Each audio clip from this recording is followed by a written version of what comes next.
اللہ کے محبوب علیہ السلام نے حسین ابن علی کو اپنی زبان کا لعاب دہن دے کر کے، وہ شیر رحمت دے کر کے، وہ کوثر و تسلیم سے پاکیزہ تر آب رحمت عطا کر کے ان کی ہمیشہ کے لیے پیاس بجھا دی، تاکہ کل کربلا کے تپتے ہوئے ریگزار میں حسین ابن علی کو پیاس کی شدت تنگ نہ کرے اور پائے استقلال میں لغزش نہ آنے پائے۔ ان نازوں سے پالے ہوئے حسین کو، ان محبتوں سے پالے ہوئے حسین ابن علی کو امتحان بھی اتنے بڑے درپیش تھے۔ یاری تیری سونا پر ازمیشاں تیریاں اگ، سونا پرکھیا جامدہ ہے نال اگاں دے لگ۔ جتنا بڑا شخص ہوتا ہے اتنی آزمائشیں بھی بڑی ہوتی ہیں۔ پیغمبر رحمت کی آغوش میں کھیلنے والا، حجرہ فاطمہ کا جانشین، مصلی رسول کا وارث، منبر رسول صلی اللہ علیہ وآلہ وسلم پر حضور کے مبارک پہلو اور گود میں بیٹھنے والا حسین، حضور کی زبان چوسنے والا حسین، حضور کے کندھوں پہ سواری کرنے والا حسین، آقا کریم علیہ الصلوۃ والسلام کے مبارک سجدے کی حالت کے اندر حضور کی پشت پہ کھیلنے والا حسین، جس حسین کا دروازہ مسجد نبوی کے اندر کھلتا تھا اور یزید کی کرتوتوں کے چشم دید گواہ تھے۔ یزید جب تخت نشین ہوتا ہے تو اسے یہ فکر ہوتی ہے کہ امام حسین، عبداللہ بن زبیر، عبداللہ بن عمر، عبداللہ ابن عباس یہ میری بیعت کریں، اور وہ ولید بن عقبہ کو لکھتا ہے کہ ہر صورت میں ان کی بیعت لو، اور اگر بیعت نہ دیں تو سختی کرو۔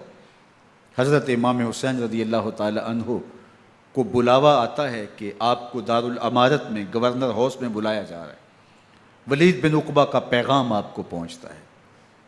آپ اس وقت فرماتے ہیں کہ اس وقت جو پیغام پہنچا ہے وہ کسی خطرے سے خالی نہیں ہے، تو کچھ سواروں کو ساتھ لیا، کہا تم دارالامارت کے باہر کھڑے رہنا، اگر میری آواز بلند ہوئی تو اندر آ جانا، ورنہ تم انتظار کرنا۔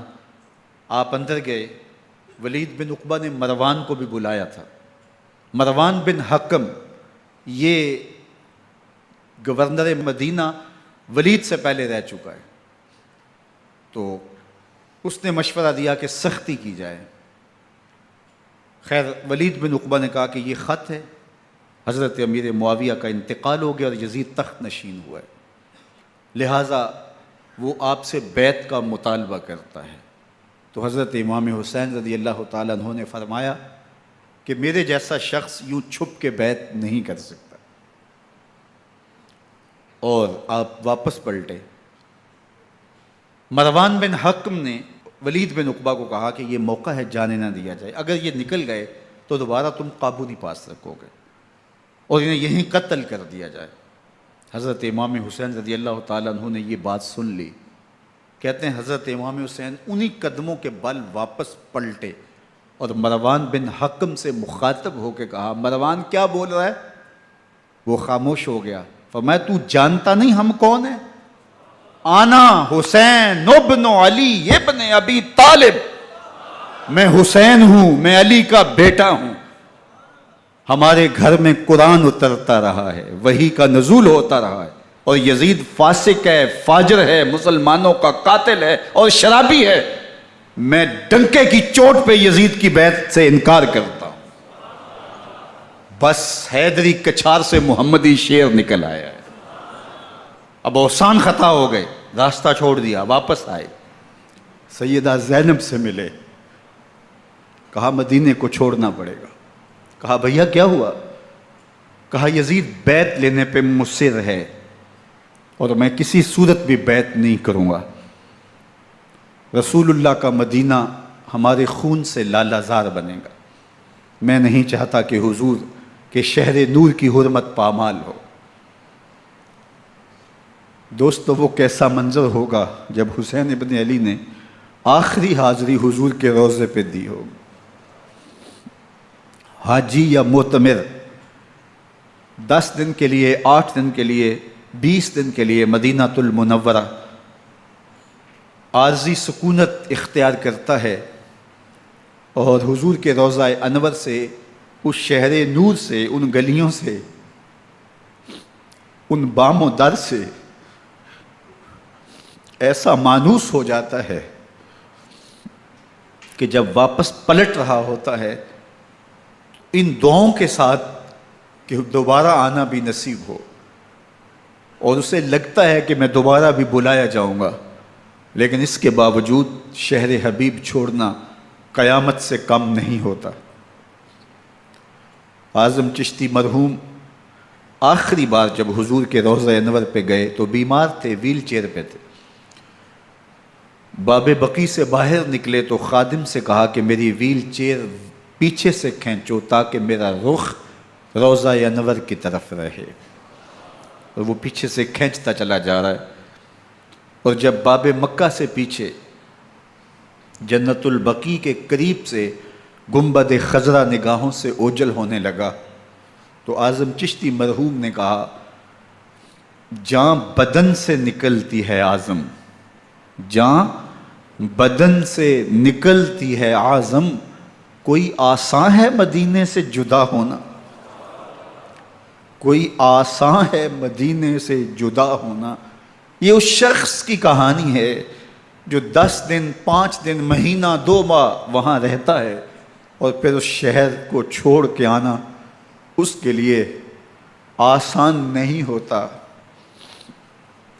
اور مجھے بتاؤ کہ حسین جو پیدا مدینے میں ہوا، جس کے گھر کا دروازہ مسجد نبوی کے اندر کھلتا تھا، جو مسجد نبوی کے اندر پرورش پا کے جوان ہوتا ہے اور مدینے کی گلیوں میں کھیلتا رہا، اس حسین ابن علی کے لیے مدینہ چھوڑنا، اور پھر وہ اس بات کا علم اور شعور رکھتے تھے کہ یہ آخری بار حضور کے در پہ حاضری ہے، دوبارہ اس شہر نور میں نہیں آ سکوں گا، تو کیا قیامت ہوگی اور کیا منظر ہوگا۔ محمد بن حنفیہ کے علاوہ خاندان نبوت کے جتنے لوگ تھے ان سب نے شہر مدینہ کو الوداع کہا، اور رات کے موقع میں مدینہ المنورہ کو، مسجد نبوی کو چھوڑ کر کے مکہ کی جانب عازم سفر ہوئے۔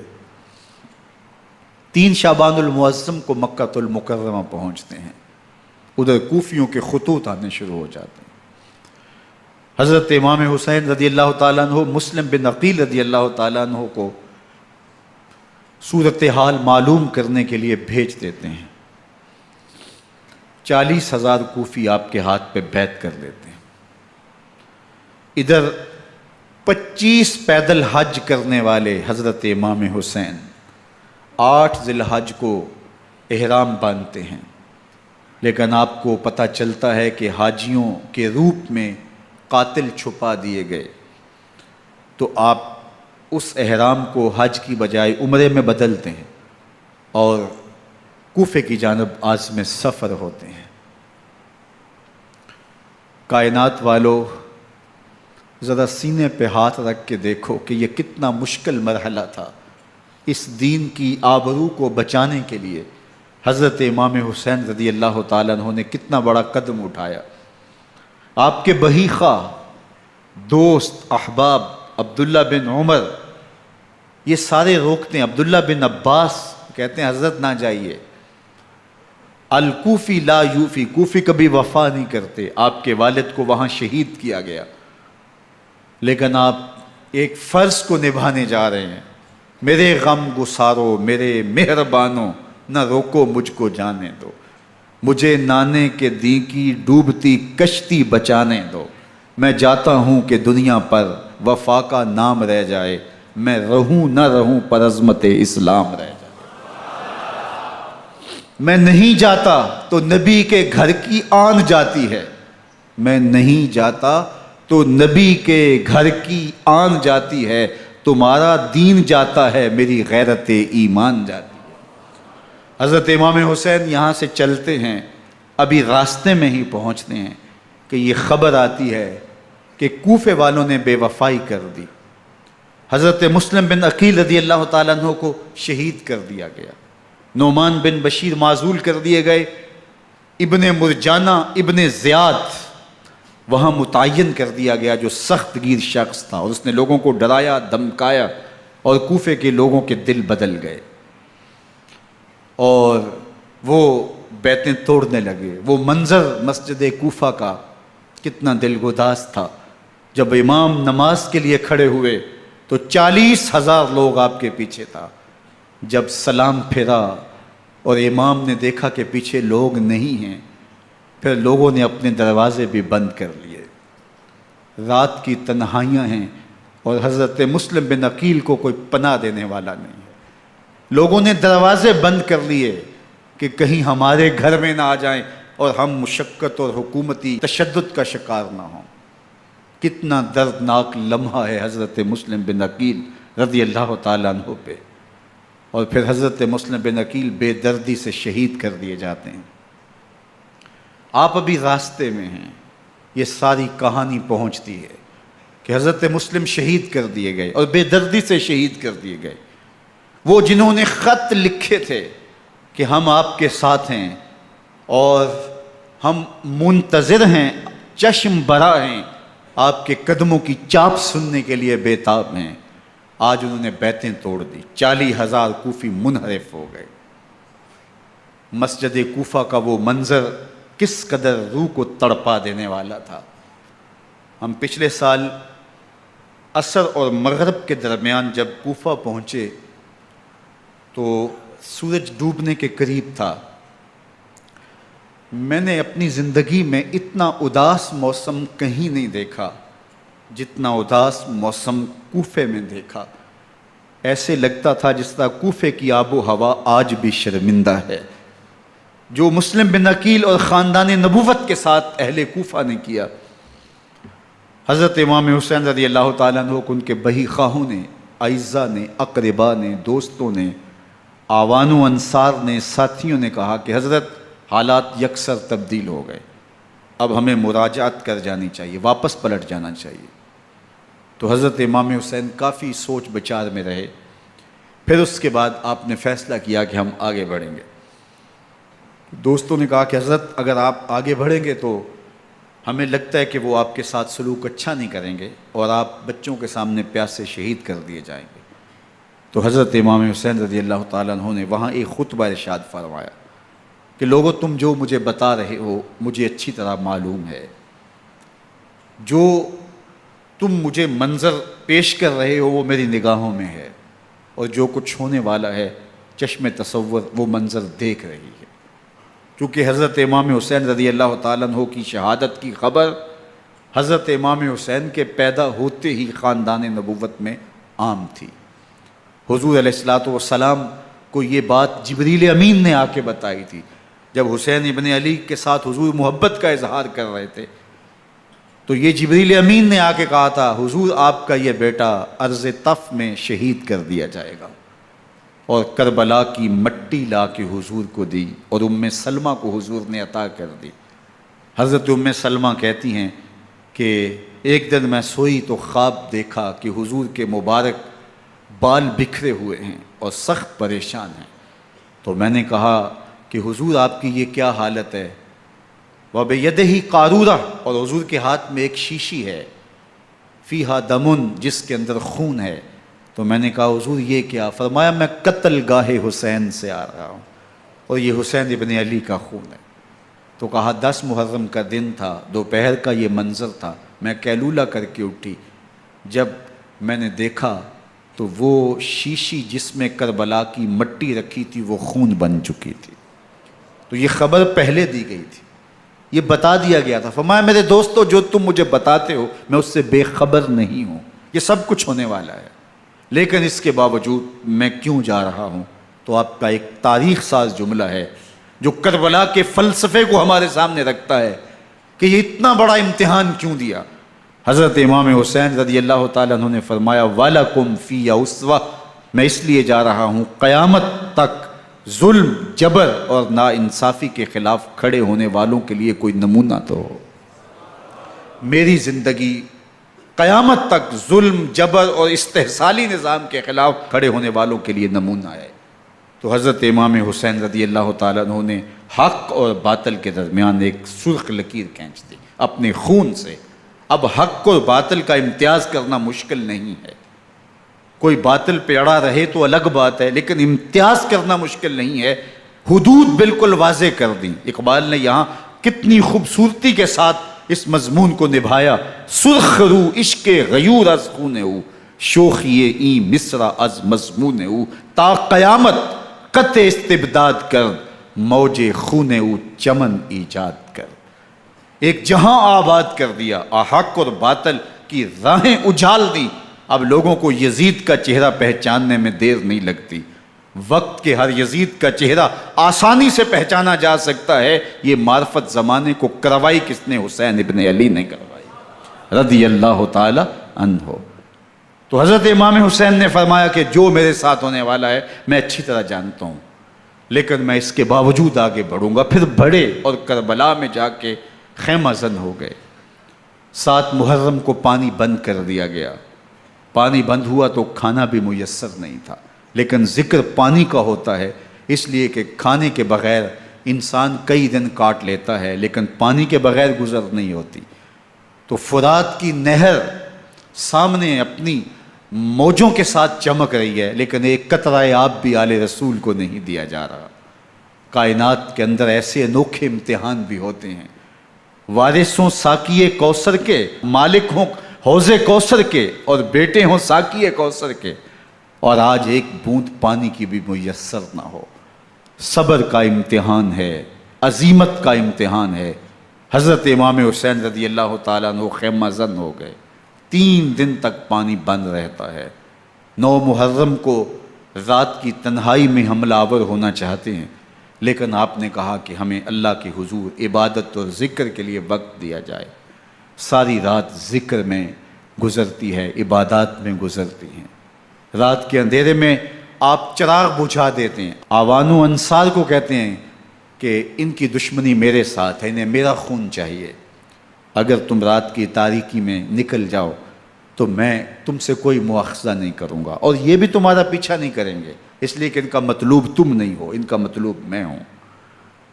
جب چراغ جلایا تو کوئی بھی نہیں گیا۔ مسلم بن نوسجہ کھڑے ہو کے کہتے ہیں حضرت اگر ہمارے بدن کو 70 بار کاٹا جائے اور جلایا جائے اور ہواؤں میں اڑا دیا جائے پھر بھی آپ کا ساتھ نہیں چھوڑیں گے۔ 70 سال کے بوڑھے ہیں حبیب بن مظاہر، کہتے ہیں حضرت آپ کو چھوڑ کے جائیں کہاں، آپ کو چھوڑ کے جائیں کہاں؟ کوئی ساتھ چھوڑنے کے لیے تیار نہیں ہے۔ پیاس ہے، سخت گرمی ہے، کربلا کا ماحول ہے، 72 افراد اور خاندان کی خواتین میدان کربلا میں خیمہ زن ہیں۔ دوسری طرف لشکر اعداء اشقیا 22,000 کی تعداد میں مقابلے میں، ایک روایت 30,000 کی ہے۔ ان صرف 72 پیاسے لوگوں کے لیے اتنے لوگوں کو جمع کرنے کا مقصد خوف زدہ کرنا تھا۔ شرط ہے کہ یا یزید کی بیعت کر لیں، محاصرے توڑ دیں گے، پانی دستیاب ہوگا، اعزاز و اکرام سے نوازا جائے گا، خزانوں کے منہ کھول دیے جائیں گے۔ لیکن حسین ابن علی کہتے تھے سب کچھ لٹ جائے گا، باطل کے ہاتھ پہ ہاتھ نہیں رکھوں گا۔ اللہ اکبر۔ اب صبح طلوع ہوتی ہے، عاشور کا دن چڑھتا ہے، سورج اپنی پوری تمازت کے ساتھ گرمی برسا رہا ہے۔ آج خاندان نبوت کا امتحان زمانے نے دیکھنا ہے۔ رسول اللہ کا لعاب چوسنے والا اس کے صبر کا آج امتحان ہے۔ حضور کے کندھوں پہ کھیلنے والے حسین کا آج امتحان ہے۔ اللہ اکبر۔ حسین ابن علی تمام حجت کرتے ہیں میں نے تمہارا کچھ نہیں بگاڑا، میں نے کسی کا خون نہیں کیا، میں نے کوئی زیادتی نہیں کی، تم کیوں میرے قتل کے در پہ ہو؟ تم جانتے نہیں میں کون ہوں؟ میں تمہارے نبی کا نواسا ہوں، رسول اللہ صلی اللہ علیہ وآلہ وسلم کے کندھوں پہ کھیلتا رہا ہوں، حضور کا لعاب چوستا رہا ہوں، اور میں بوسہ گاہ رسول صلی اللہ علیہ وآلہ وسلم ہوں۔ لیکن ان اشقیاء کے دل پر کوئی چیز اثر انداز نہیں ہوتی۔ ایک ہور ہے، اللہ اس کے دل میں نرمی ڈالتا ہے۔ پہلے تو امام حسین کو گھیر کے لے کر کے آتا ہے، لیکن بعد میں وہ قافلہ یزید سے قافلہ حسین کی طرف آ جاتا ہے۔ امام حسین فرماتے ہیں تو دنیا میں بھی ہور ہے، آخرت میں بھی ہور ہے، آزادی مل جاتی ہے۔ باقی 22,000 کا لشکر جرار امام حسین کے قتل کے در پائے ہے۔ پھر تاریخ نے خاندان نبوت کا وہ انوکھا امتحان دیکھا۔ حضرت امام حسین کے بچے بالخصوص خواتین پیاس کی شدت میں حلق خشک ہیں۔ حضرت سکینہ تڑپ کے اپنے باپ سے کہتی ہیں کہ مجھے 6 ماہ کے علی اصغر کی پیاس نہیں دیکھی جا رہی۔ بچے کو ہاتھوں پہ اٹھاتے ہیں اور نہر فرات کے کنارے پہنچ کے فرماتے ہیں اشکیا سے مخاطب ہو کے، تمہارا معاملہ میرے ساتھ ہے، اس 6 ماہ کے بچے نے تمہارا کچھ نہیں بگاڑا، اور چلو بھر کے اس کا حلق سیراب کرنا چاہتے ہیں۔ ایک 2 شاخہ تیر آتا ہے جو حضرت علی اصغر کے گلے کو چیر دیتا ہے۔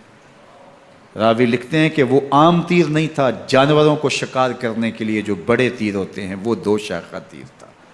وہ گردن کو کاٹ دیتا ہے، خون بہنے لگتا ہے، گردن لٹک جاتی ہے۔ حضرت امام حسین وہ بہتا ہوا خون اپنے چلو میں لیتے ہیں اور آسمان کی طرف اچھال کے کہتے ہیں مالک حسین کی یہ قربانی بھی قبول فرما۔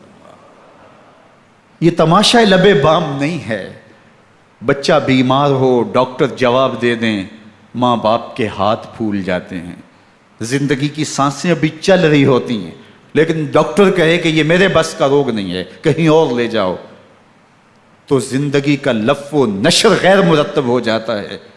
میں سلام پیش نہ کروں حسین ابن علی کو، 6 ماہ کا علی اصغر ہاتھوں میں دم توڑتا ہے، گردن لٹک جاتی ہے، خون بہہ رہا ہے، اب خیموں کی طرف بڑھ رہے ہیں، لیکن زبان پہ شکایت نہیں ہے، کہتے ہیں مالک حسین کی یہ قربانی قبول کر لے۔ اب خیموں کی طرف آنا، شہر بانو، ام رباب، سیدہ زینب، حضرت سکینہ سلام اللہ علیہا کا سامنا کوئی آسان کام نہیں تھا، لیکن حسین ابن علی آتے ہیں، شہزادے کو یہاں خیموں کے قریب رکھ کے کہتے ہیں کہ یہ حوض کوثر سے سیراب ہو گیا ہے۔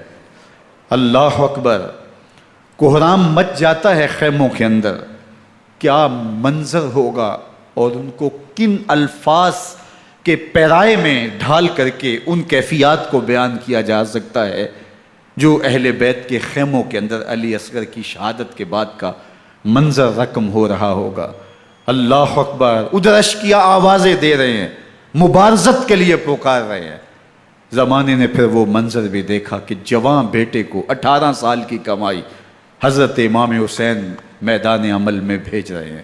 وہ علی اکبر جو حسین کا نور نظر ہے، آنکھوں کا قرار ہے، دل کی تسکین ہے، اور پھر حضرت علی اکبر جب گھوڑے کی زین سے فرش زمین پہ گرتے ہیں تو باپ کو آواز دیتے ہیں، اور حضرت امام حسین جو ہے وہ آگے جا کے بیٹے کی لاش اٹھاتے ہیں۔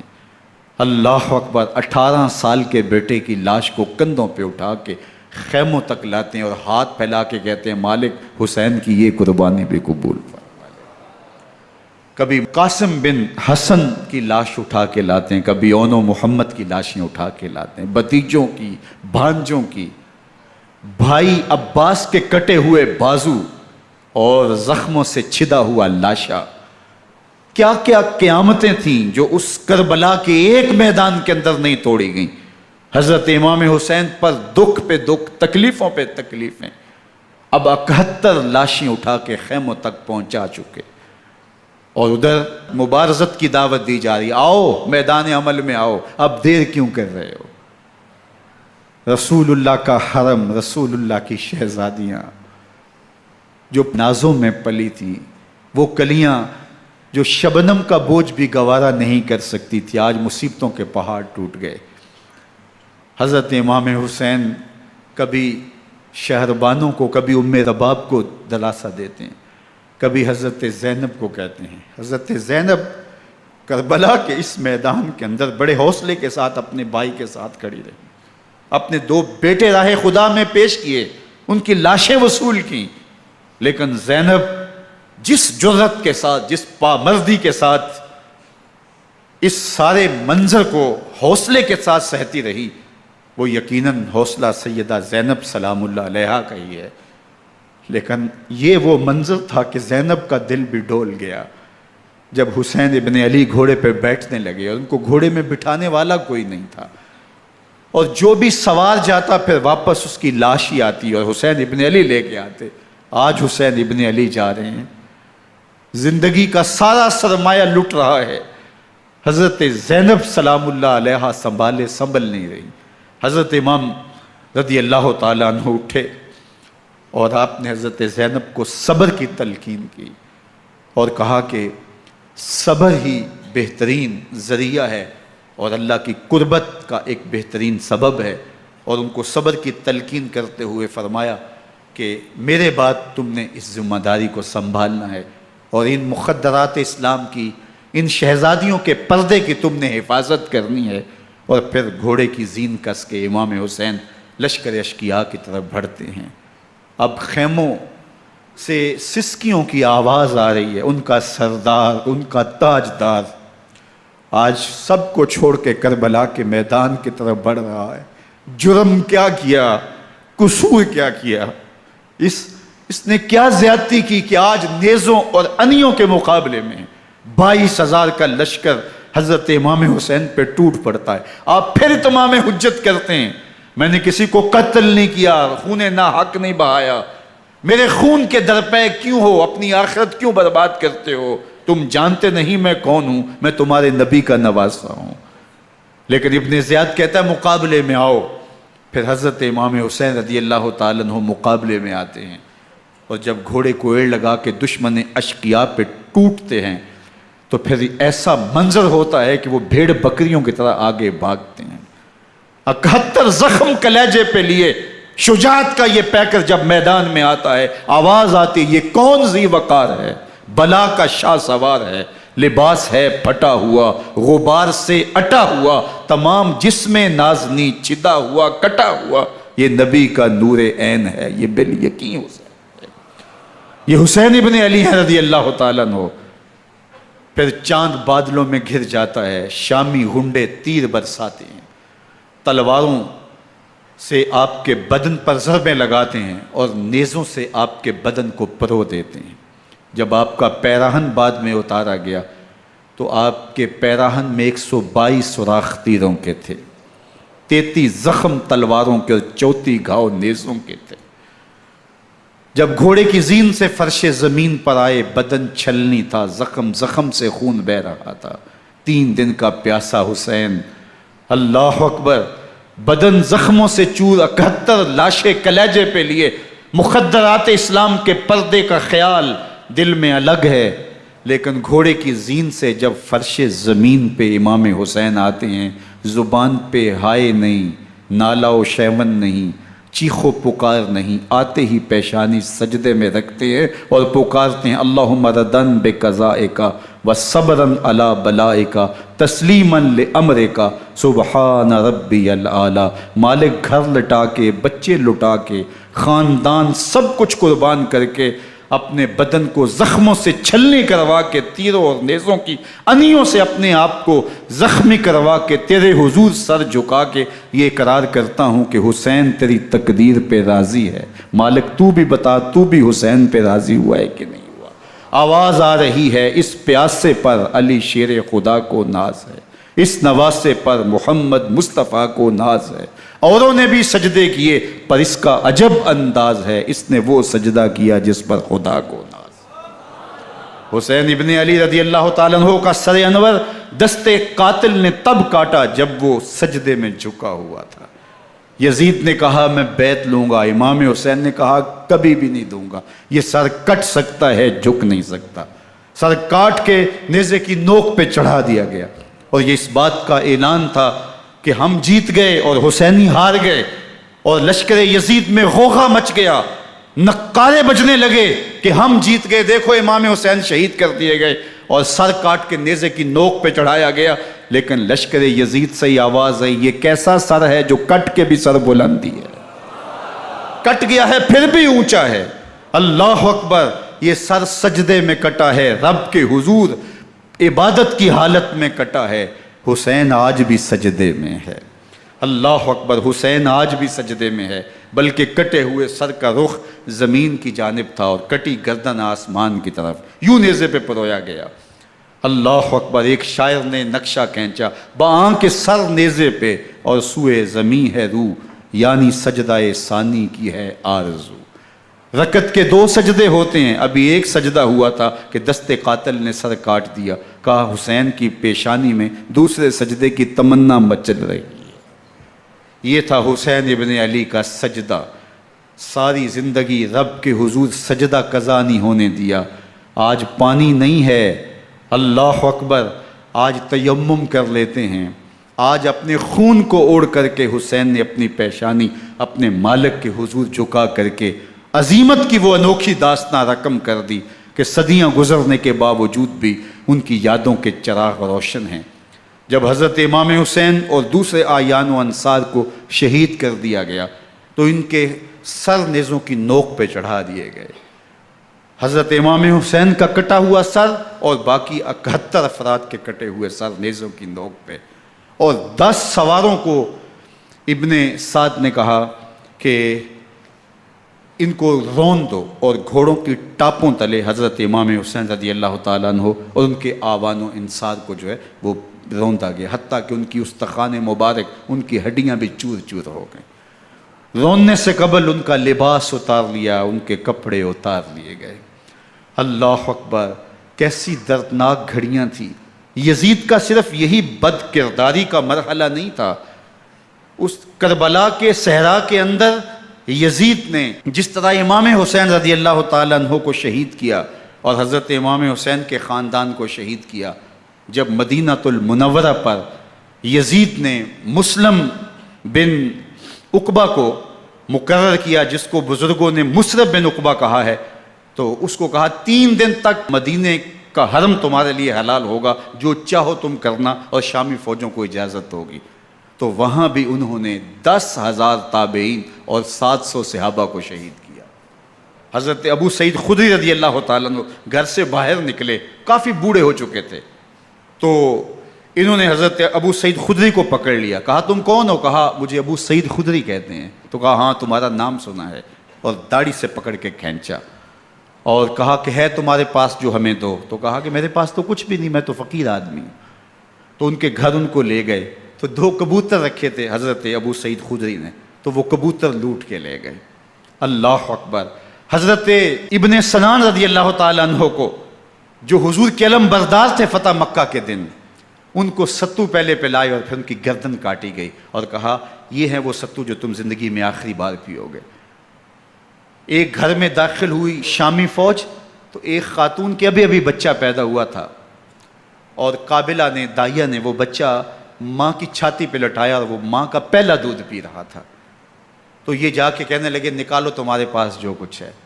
تو اس خاتون نے کہا تم جانتے ہو یہ بچہ کون ہے؟ تو انہوں نے کہا ہم نہیں جانتے۔ کہا یہ حضرت ابن ابی کبشہ انماری رضی اللہ تعالیٰ عنہ کا بچہ ہے، اور یہ وہ صحابی ہیں کہ جو بیت الشجرہ کے موقع پہ حضور کے ہاتھ پہ بیعت کرتے ہیں۔ انہوں نے اس چیز کا لحاظ نہ کیا کہ جو کچھ ہے وہ ہمیں دو، ورنہ تیرے بچے کو نہیں چھوڑیں گے۔ تو ماں بچے سے مخاطب ہو کے کہتی ہے، ابھی بچہ پیدا ہوا ہے اور ماں سے پہلا دودھ پی رہا ہے، کہ بیٹے اگر میرے پاس کچھ ہوتا، وہ قیمتی سے قیمتی چیز بھی ہوتی، تیری جان کے لیے قربان کرتی، لیکن اس وقت میرے پاس کچھ ہے نہیں۔ تو ایک شکی آگے بڑھا اور بچے کو ایک ٹانگ سے پکڑ کے کھینچ کے دیوار کے ساتھ پٹک کے مارا، جس سے دماغ کا بھیجا نکل گیا۔ کیا کیا زیادتیاں نہیں کی۔ 700 صحابہ حرہ کے واقعہ میں شہید کیے یزید نے، اور 10,000 تابعین شہید کیے۔ مسجد نبوی میں ممبر رسول کے ساتھ گھوڑے باندھے، اور وہ ممبر رسول اور مصلی رسول کے قریب لید کرتے رہے۔ حضرت سعید عبد المسیب فرماتے ہیں میں نابینا تھا اور حضور کے روضہ انور کے پاس بیٹھا تھا، اور یزید کے سپاہی آتے، جو بھی مسجد میں نظر آتا پکڑ کے لے جاتے، مجھے نابینا سمجھ کے چھوڑ دیتے، لیکن میں پریشان تھا کہ ظہر کا وقت ہوگا، عصر کا وقت ہوگا، مغرب عشاء کا وقت ہوگا، نہ اذان نہ اقامت نہ جماعت، تو کیسے مجھے پتہ چلے گا کہ نماز کا وقت ہو گیا، اور کیسی میری نمازوں کا کیا بنے گا؟ میں اس فکر میں بیٹھا تھا۔ لم ازل اسمع الاذان والاقامت من قبر رسول اللہ صلی اللہ علیہ وآلہ وسلم۔ فرماتے ہیں جب بھی پھر نماز کا وقت آیا، گنبد خضرا سے اذان کی بھی آواز آئی، اقامت کی بھی آواز آئی۔ 3 دن تک مسجد نبوی کے اندر گھوڑے بندے رہے، اور مدینہ کی حرمت پامال کی۔ مدینہ کے گھروں کے اندر یہ بد کماش داخل ہوئے، اور جو بدکاریاں انہوں نے کی، کلیجہ منہ کو آتا ہے، 1002 شیزائیں ان بدکاروں کی بدکاریوں کی وجہ سے کنواری حالت کے اندر حاملہ ہوئی۔ 3 دن تک مدینے کا حرم انہوں نے پامال کیا، اور پھر مکہ المکرمہ میں کعبۃ اللہ پر گولے برسائے اور کعبہ کا غلاف جل گیا۔ وہ تو یزید مر گیا اور حضرت عبداللہ ابن زبیر رضی اللہ تعالیٰ عنہ نے اپنی خلافت کا اعلان کیا۔ یزید کے یہ کرتوت تھے، ادھر اہل مدینہ کو ستایا، ادھر اہل مکہ کو ستایا، اور رسول اللہ صلی اللہ علیہ وسلم کے خانوادے کی بے حرمتی اور توہین کی۔ نہ صرف انہیں قتل کیا گیا، ان کی لاشوں پہ گھوڑے دوڑائے۔ ابن سعد اور شمر جو ہے وہ خیموں میں داخل ہوا اور مخدرات اسلام کی چادریں چھیننے کی کوشش کی۔ حضرت زینب سلام اللہ علیہ نے مخاطب ہو کے کہا، ہمارے چہرے کے رکھوالے چلے گئے ہیں، ظالم تو خیال نہیں کرتا ہم رسول اللہ کی بیٹیاں ہیں۔ حضرت شہربانو، حضرت زین العابدین اور حضرت زینب سلام اللہ علیہم، ان تینوں کو ایک اونٹ پہ باندھا گیا، اور باقی اونٹوں پہ باقی سادات کو، حضور کی شہزادیوں کو باندھا گیا، رسیوں میں جکڑا گیا، اور اونٹوں پہ باندھ کر کے کوفے کی جانب آگے آگے شہیدوں کے سر چل رہے ہیں، اور پیچھے یہ قافلہ چل رہا ہے۔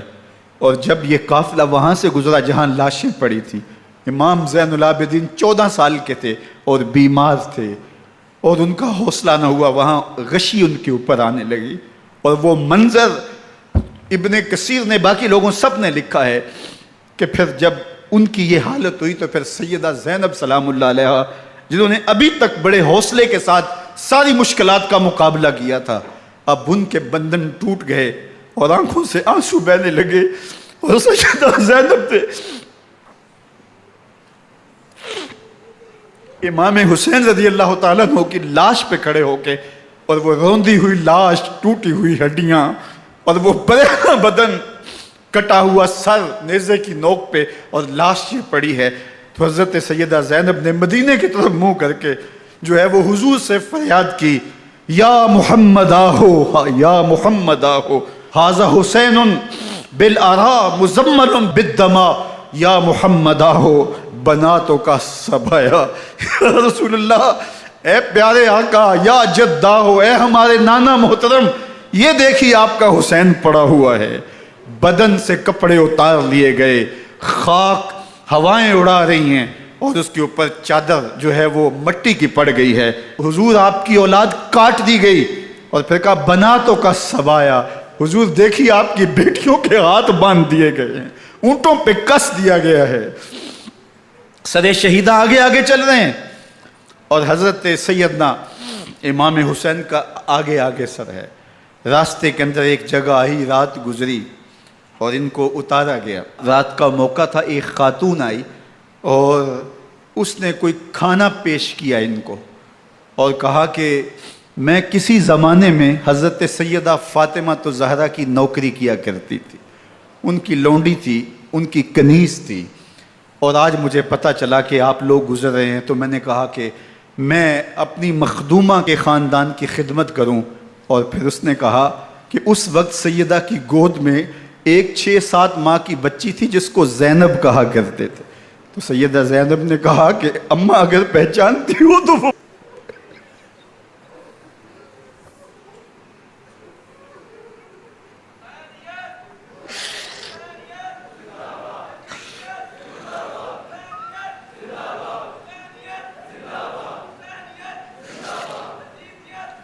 یہ تاراج اور لٹا ہوا کارواں پھر وہاں سے کوفے میں کیسے پہنچا، اور کوفے کے اندر سیدہ زینب سلام اللہ علیہ نے وہ یزید کے دربار میں، ابن زیاد کے دربار میں وہ جرأت آمیز جو باتیں کہیں، اللہ اکبر، زینب کی زبان میں علی کی خطابت بول رہی تھی، اور پھر دشمن اور دوست سارے رونے لگے، اور وہ کیا دل گداز منظر تھے۔ اور پھر یہ سروں کا قافلہ اور سادات کرام کا مشکیں کسی ہوئی ہیں اور اونٹوں پہ باندھے ہوئے، ان کو وہاں سے پھر قادسیہ اور قادسیہ سے پھر دمشق یزید کے دربار میں پہنچایا گیا، اور وہاں سے یہ لٹے ہوئے خانمہ برباد تاراج لوگ مدینہ المنورہ میں کیسے پہنچے، اور اہل مدینہ نے کیسے استقبال کیا۔ اور وہ منظر کتنا دل گداز تھا جب اہل مدینہ زینب سے پوچھتے تھے زینب حسین کہاں ہے؟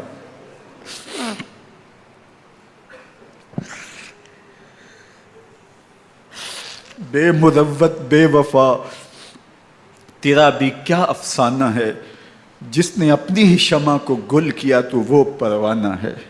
اپنے پیغمبر کے شہزادوں کو اور اپنے پیغمبر کی شہزادیوں کو جو دکھ اس امت نے دیے، یہ کائنات کی ایک انوکھی داستان ہے۔ اللہ ہمیں اسوہ شبیری پہ عمل کی توفیق عطا کرے اور ان کے نقوش پاک کی برکتیں دے، اہل بیت کی محبت ہماری روحوں میں جذب کر دے، اور جس عظیمت کے ساتھ، جس حوصلے کے ساتھ انہوں نے دکھوں کو جھیلا، جو دہکتی آگ کے شعلوں پہ سویا وہ حسین، جو جواں بیٹے کی میت پر نہ رویا وہ حسین، جس نے سب کچھ کھو کے کچھ نہ کھویا وہ حسین، مرتبہ اسلام کا جس نے دوبالا کر دیا، خون نے جس کے دو عالم میں اجالا کر دیا، جو کہ سوزے غم کو سانچے میں خوشی کے ڈھال کے مسکرایا موت کی آنکھوں میں آنکھیں ڈال کے۔ اے حسین ابن علی تم پر سلام۔